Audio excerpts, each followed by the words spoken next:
this is what I'm saying myself. But I believe anyone who have little knowledge of what's going on, this is a war. 21st century or the World War III would be cyber war. Or could be both together, okay? Look, I'll give you just a small fact.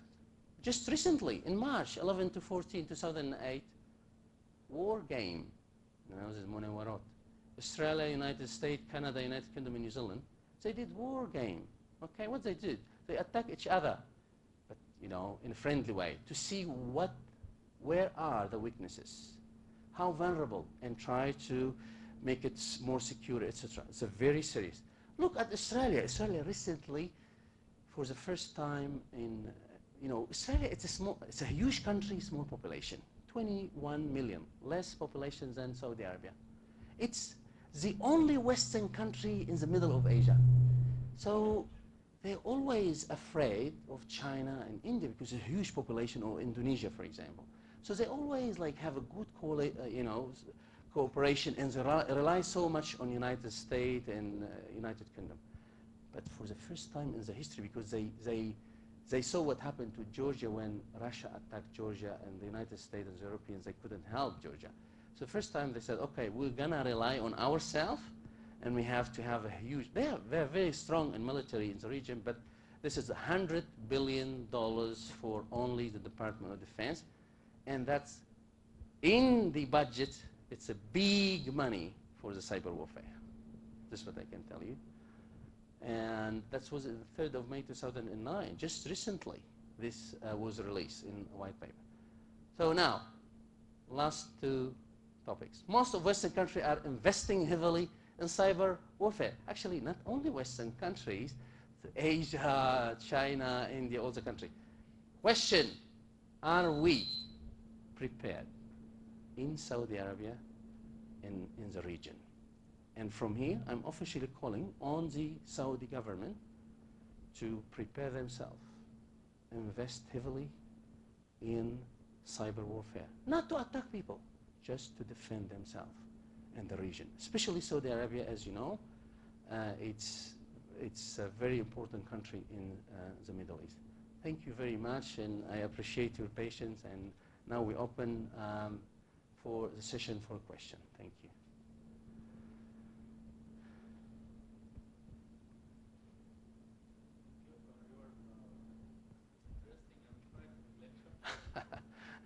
That's good to know, you know, the risk before it comes. Mm-hmm. Biological weapon? Yeah.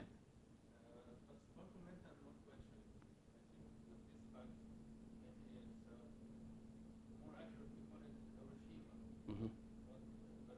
Mm-hmm. Mm-hmm. Yeah, maybe, probably, yes. That's right. International.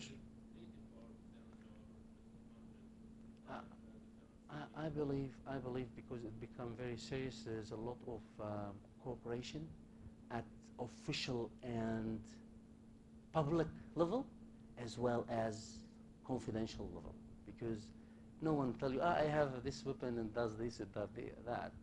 So, but I believe it's many countries are raising the issue to be essential part at United Nations, at the level of United Nations, or etc.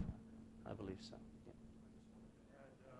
The company I work with, Verisign iDefense, and we researched exactly this. I wanted to interject in that note. Uh-huh. The cooperation between countries in the area of cybersecurity Mm-hmm. is spotty. It's not complete. There's not full coverage. Mm-hmm. Some countries will cooperate, others will not. Mm-hmm. And a lot of countries are, like China, for example, they have cyber militias. Mm-hmm. Chinese colleague wrote me an office there. They have literally military units with hundreds, if not thousands, of people who work only with cyber warfare, and a lot of the hardware that they're exporting, like the hard drives, they have rootkits installed within the hard drive. You cannot remove it. It's part of the experience. Yeah, thank you for your comment. Yeah. We researched that and found that. Mm-hmm. Thank you for your comment. That's really important. Yes. Comments and question. Yes.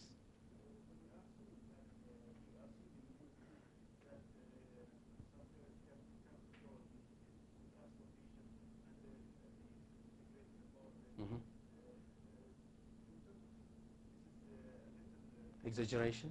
No. I'm telling you, go to the YouTube. They did some expert on a huge electrical generator.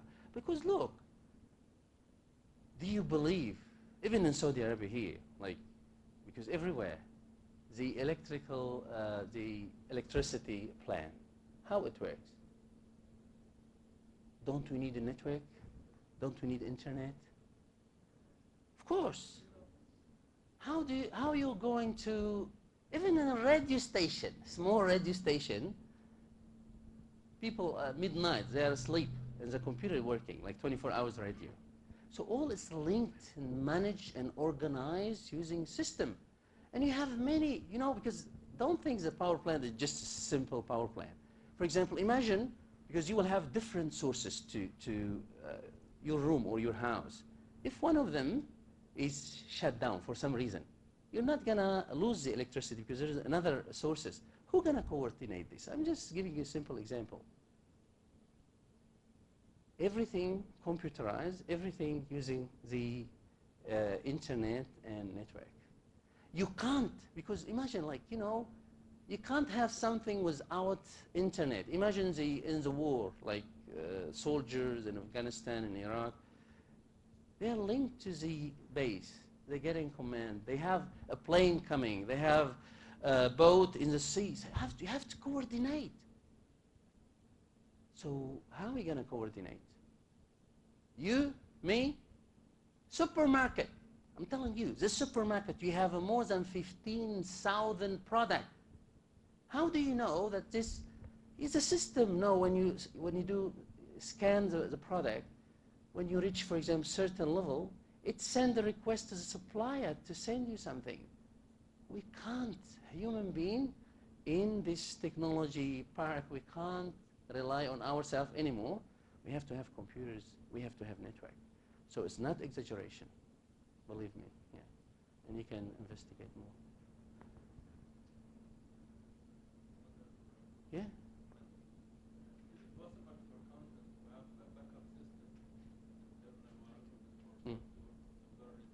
Yeah, that's actually, it was on the slide somewhere, but I didn't mention it.